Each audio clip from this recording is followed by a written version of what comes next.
दोस्तों, आज यमलोक में बहुत खलबली मची हुई थी। चारों तरफ बस लोग एक ही प्रश्न का जवाब ढूंढने में लगे थे। कहने को तो यमराज हर मरे हुए को सजा सुनाते हैं, पर आज एक मनुष्य ने ही उनको सजा के तौर पर 3 प्रश्न पूछे थे। अगर आज इन प्रश्नों के जवाब देने में यमराज असमर्थ रहे तो साक्षात उन्हें यमराज का पद खाली करना पड़ेगा और खुद को मनुष्य के रूप में पृथ्वी लोक में जीवन और मरण का चक्र पूरा करना पड़ेगा। इससे भयभीत होकर आज युवराज, जो हर रोज दूसरों को डराते हैं, उनके डर के मारे पसीने छूट रहे थे, क्योंकि मनुष्य जीवन जीना उनके बस की बात नहीं थी। तो दोस्तों, वह कौन से 3 प्रश्न थे जिन्हें ऋषि भृगु ने यमराज से पूछे थे और उनसे वचन लिया था? अगर तुम सच में मनुष्य को सजा देने के लिए बने हो तो तुम्हारी अक्ल भी उनसे कई ज्यादा होनी चाहिए। ऐसा कहकर ऋषि भृगु ने यमराज के ऊपर प्रश्न उठाया और कहा, इनके जवाब मुझे दो। पहला प्रश्न था कि संसार में सबसे ज्यादा अपना कौन है। दूसरा प्रश्न था बार बार कौन मरता है। और तीसरा प्रश्न था कि दुखी रहने का सबसे बड़ा कारण क्या है। यमराज को काफी सोच विचार करने से पुरानी बातें याद आईं। जब महाभारत के सारे सेनानी मृत्यु के बाद यमलोक आए थे। दोस्तों, बात तब की है जब पांडवों सहित द्रौपदी भी मृत्यु शैया पर विराजमान हो गई थी। एक एक बीती हुई बातें यमराज को याद आने लगी। दोस्तों, जब द्रौपदी सहित 5 पांडव यमराज के सजा सुनाने के बाद अपनी स्वर्ग यात्रा के लिए चल पड़े थे, जब वे हिमालय पर स्वर्गारोहण के लिए गए थे और एक एक करके सभी पांडवों ने अपने शरीर का त्याग किया था, इसमें से सबसे पहले द्रौपदी ने अपना शरीर त्याग दिया था। कहते हैं जब 5 पांडव आगे आगे चले जा रहे थे तो चलते चलते रास्ते में द्रौपदी बेदम होकर गिर पड़ी। तब भीम से युधिष्ठिर ने पूछा कि यह कैसी आवाज है। भीमसेन ने कहा कि भैया, लगता है हम में से कोई गिर गया है। जब भीमसेन ने कौन गिरा है यह देखने के लिए पीछे मुड़े तो युधिष्ठिर ने कहा, पीछे लौटकर मत देखना। भीमसेन, इस मृत्यु लोक पर कोई भी किसी का सगा नहीं होता है और हमें इस धर्म मार्ग में किसी के लिए रुकना नहीं है तथा बहुत जल्दी चलते चलते स्वर्ग लोक में पहुंचना है। तभी युधिष्ठिर की बात काटते हुए भीमसेन ने कहा, भैया, यह द्रौपदी है जो हम सभी 5 भाइयों की धर्म पत्नी है, जो हमें सबसे प्रिय है। उसने हमारी खुशी के लिए अपना जीवन दांव पर लगाया था। उसने 5 पतियों की पतिव्रता पत्नी का धर्म निभाया था। फिर भी क्यों उसकी पीड़ा आपको दिखाई नहीं देती? ऐसी भीमसेन की बात सुनकर युधिष्ठिर बोले, भीमसेन, तुम गलत हो। मनुष्य का अंत समय उसके सारे गुनाहों को याद दिला देता है। मरने के बाद यहाँ पर कोई अपना नहीं होता है।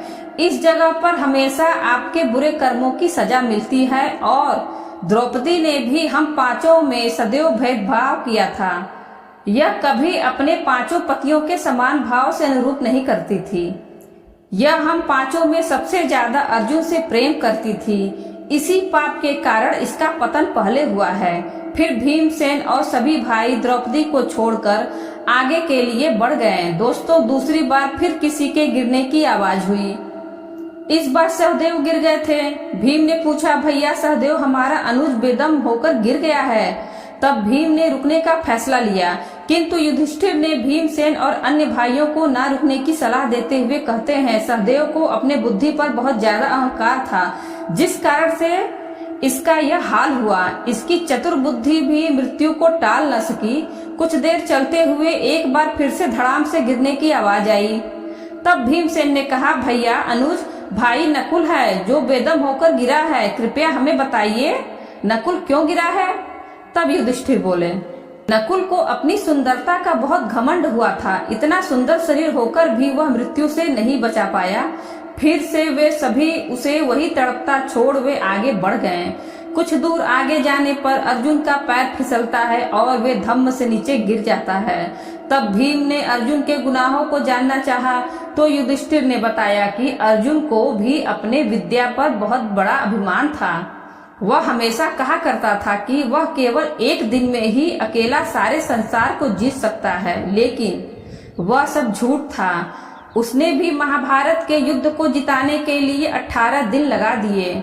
अगर अर्जुन को इतना ही अभिमान था अपनी विद्या पर, तो इस स्थिति में मृत्यु को भी लड़कर और जीत कर दिखाए। दोस्तों, इस प्रकार से अर्जुन को भी पीछे छोड़ थोड़ा आगे बढ़ने पर भीमसेन भी पटका खाकर गिर पड़े। तब भीमसेन चिल्लाकर बोले, भैया आप मुझे भी लौटकर नहीं देखेंगे, पर जाते जाते मुझे मेरे जीवन के दोषों को तो बता के जाइए। तब युधिष्ठिर कहते हैं, हे विशालकाय भीमसेन, तुम्हारा दोष यह है कि तुम बहुत ज्यादा खाना खाते थे, कभी व्रत उपवास नहीं रखते थे, हमेशा ही दूसरों से ज्यादा खुद के पेट के बारे में सोचते थे। क्या तुम्हें पता है, देवता भी एक बार भोजन करते हैं, मनुष्य 2 बार भोजन करते हैं, दैत्य लोग 3 बार करते हैं और सबसे अधिक तो कुत्ता भोजन करता है। दोस्तों, भीम बड़ा ही पेटू था, भोजन भट्ट था, उसे अपने बल का तथा अपनी शक्ति का बड़ा ही घमंड था। इसलिए भीमसेन की यह दुर्गति हुई और वह भी मृत्यु को प्राप्त हुआ। इन सब ने अपने जीवन में कभी न कभी धर्म को छोड़ा था और अहंकार में खुद के लिए नरक के दरवाजे खोले थे, और वही दूसरी ओर युधिष्ठिर ने अपने जीवन में हमेशा ही केवल धर्म का मार्ग अपनाया। इसलिए अंत तक धर्मराज टिके रहे और स्वर्ग के मार्ग पर जाने लगे। धर्मराज के साथ एक कुत्ता भी था। वह कुत्ता उनके पूरे जीवन काल में धरती लोक पर साथ था। मरने के बाद भी वही कुत्ता उनके साथ भी आया। इस कुत्ते ने उसके जीवन काल में अच्छे काम किए थे, इसलिए उसे भी धर्मराज के साथ स्वर्ग का सफर तय था। अब यमराज को धर्मराज की बातें याद आई। दोस्तों, तभी यमराज ने ऋषि भृगु से कहा, विद्या मित्रम प्रवासेषु भार्या मित्रम गृहस् च व्याधि तस्य धर्म मित्रम धर्मो मित्रम मृत संजीवनी। बाकी सारे सगे संबंधी नाते रिश्तेदार आपका साथ छोड़ जाते हैं। इतना ही नहीं, तुम्हारे पूरे जीवन में जिसे कमाने के लिए तुम पूरा जीवन मेहनत करते हो, वह पैसा भी तुम्हें धरती पर ही छोड़कर जाना पड़ता है। हे मुनीश्वर, आपके पहले प्रश्न का जवाब यही है। संसार में सबसे ज्यादा सगा आपका धर्म होता है। धर्म से बढ़कर कुछ भी नहीं होता। दोस्तों, धर्मराज युधिष्ठिर उस कुत्ते के साथ हिमालय के सर्वोच्च शिखर पर पहुंच गए। उन्हें लेने के लिए स्वर्ग से विमान आया था और देवताओं ने युधिष्ठिर से कहा, महाराज युधिष्ठिर विमान में विराजमान हो जाइए। यह बात सुनकर युधिष्ठिर कहते हैं, मेरा यह कुत्ता भी मेरे साथ जाएगा। इस पर देवताओं ने उत्तर दिया कि यह कुत्ता स्वर्ग में नहीं जा सकता, केवल आपके लिए ही विमान आया है। धर्मराज कहते हैं कि कुत्ते के बिना मैं स्वर्ग जाने की इच्छा नहीं रखता। एक एक करके मेरे सभी साथी मेरा साथ छोड़कर चले गए, किंतु इस कुत्ते ने अभी तक मेरा साथ नहीं छोड़ा है, और धर्म के अनुसार सगा वही है जो अंत तक आपका साथ न छोड़े। यही धर्म के मार्ग में कुत्ता भी आपका साथ दे तो उसका भी त्याग नहीं करना चाहिए। यमराज बोले, मुनिवर, आपके दूसरे प्रश्न का जवाब है, जो जीवन की कामनाओं से घिरा रहता है वह बार बार मरता रहता है। जो कामनाओं से रहित हो गया वह सुखी भी है और पूर्ण शांति को प्राप्त होता है। कई बार हम लोभ और अंतिम कामनाओं के कारण अनावश्यक चिंता और तनाव से मर जाते हैं, जबकि कामनाओं को त्याग कर हम शहीद होकर उनसे मुक्त हो सकते हैं। दोस्तों, यमराज को अब थोड़ा अच्छा महसूस हो रहा था, क्योंकि उन्होंने 2 प्रश्नों के सही जवाब दिए थे। अब तीसरा प्रश्न यह था कि बार बार दुखी कौन रहता है। अब यमराज सोच विचार में पड़ गए। तभी उन्हें धरती लोक पर भ्रमण करते हुए एक दिन का नजारा सामने आया। बात यह था कि विशालपुर में एक बड़ा ही धनी व्यापारी था। उसके पास बहुत सारा धन था, उसका व्यवसाय भी खूब अच्छे से चल रहा था, खूब पैसा था उसके पास। लेकिन एक दिन की बात है, व्यापारी अपने घर में पड़ा पड़ा बेचैन अवस्था में लेटा हुआ था। उसे नींद नहीं आ रही थी, मन में चैन नहीं था, बहुत बेचैनी सी थी। पत्नी ने पति को बेचैन देखकर उससे पूछा, आपको यह क्या हो गया है, इतने परेशान क्यों हैं? आप कोई समस्या है तो कृपया मुझसे कहिए। व्यापारी कुछ भी नहीं बोला, बस शांत पड़ा रहता है।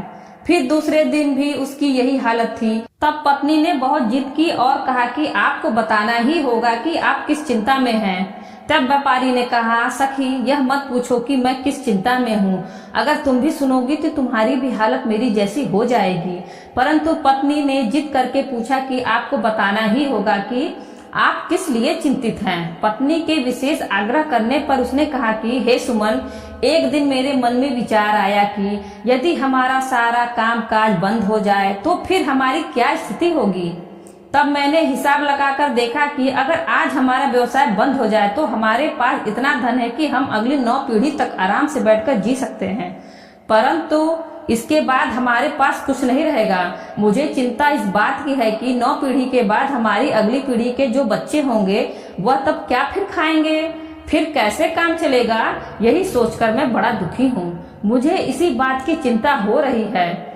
दोस्तों, उस सेठ की पत्नी बड़ी ही बुद्धिमान थी। वह बोली, ठीक है, अभी आप चिंता मत करो, कल मेरे मायके के संत जी के पास चलेंगे और उनसे अपनी समस्या का हाल पूछ लेंगे। आज सो जाओ। दोस्तों, पत्नी ने सेठ को किसी तरह से सुला दिया। अगले दिन जब दोनों ही संत के आश्रम में पहुंचे तब सेठ की पत्नी ने संत को कुछ सामान भेंट करने के लिए लाया था। वह सब फल प्रसाद उन संत को देना चाहा तो संत ने रोकते हुए अपने शिष्यों से बोले, आश्रम में अभी कितना अन्न शेष है। फिर एक शिष्य ने कहा कि आज रात तक के लिए सब कुछ है, कल सुबह के लिए नहीं रहेगा। तब संत ने कहा कि हे देवी, हम तुम्हारी भेंट स्वीकार नहीं कर सकते क्योंकि इसकी हमें आवश्यकता नहीं है, अभी तो हमारे पास खाने के लिए पर्याप्त है। तब सुमन ने कहा, कोई बात नहीं, आप कल के लिए रख लो। तब संत ने कहा, हमारे कल की आप चिंता ना करें, कल की चिंता हमारे ठाकुर जी करेंगे। हाँ, यदि आज के लिए सामान नहीं होता तो जरूर रख लेते। दोस्तों, पत्नी से व्यापारी पति बोला, सुमन चलो अब चलते हैं। पत्नी ने कहा, अभी तो आपने अपने प्रश्न का समाधान तो पूछा ही नहीं। तभी सेठ ने कहा कि अब इसकी जरूरत नहीं है, मुझे उसका समाधान मिल गया है। संत को कल की चिंता नहीं है और मुझे 9 पीढ़ी के आगे की चिंता हो रही है। जिन लोगों को प्रभु पर विश्वास नहीं होता उनका यही हाल होता है। दोस्तों, यमराज को भी तीसरे प्रश्न का जवाब मिल गया। उसने तुरंत ऋषि भृगु से कहा, संसार में सबसे ज्यादा दुखी चिंता करने वाला रहता है। हमारी चिंता ही हमें सबसे ज्यादा दुख देती रहती है, इसलिए हमें बिना किसी वजह से चिंता नहीं करनी चाहिए। जब हमारा मन कामनाओं से रहित हो जाएगा तभी मुझे मुक्ति मिल सकती है।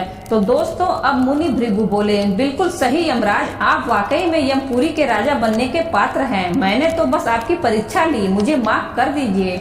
अब यमराज को अपनी राजगद्दी जाने का डर समाप्त हो गया। दोस्तों, वीडियो अच्छी लगी हो तो वीडियो को लाइक करें और ज्यादा से ज्यादा अपने मित्रों के साथ शेयर करें और बेल आइकन दबाना ना भूलें, जिससे आगे आने वाले वीडियो की नोटिफिकेशन आपको सबसे पहले मिल सके। और इसी तरह के वीडियो देखने के लिए हमारे चैनल हिंदी कहानी नई पुरानी को सब्सक्राइब करें। धन्यवाद।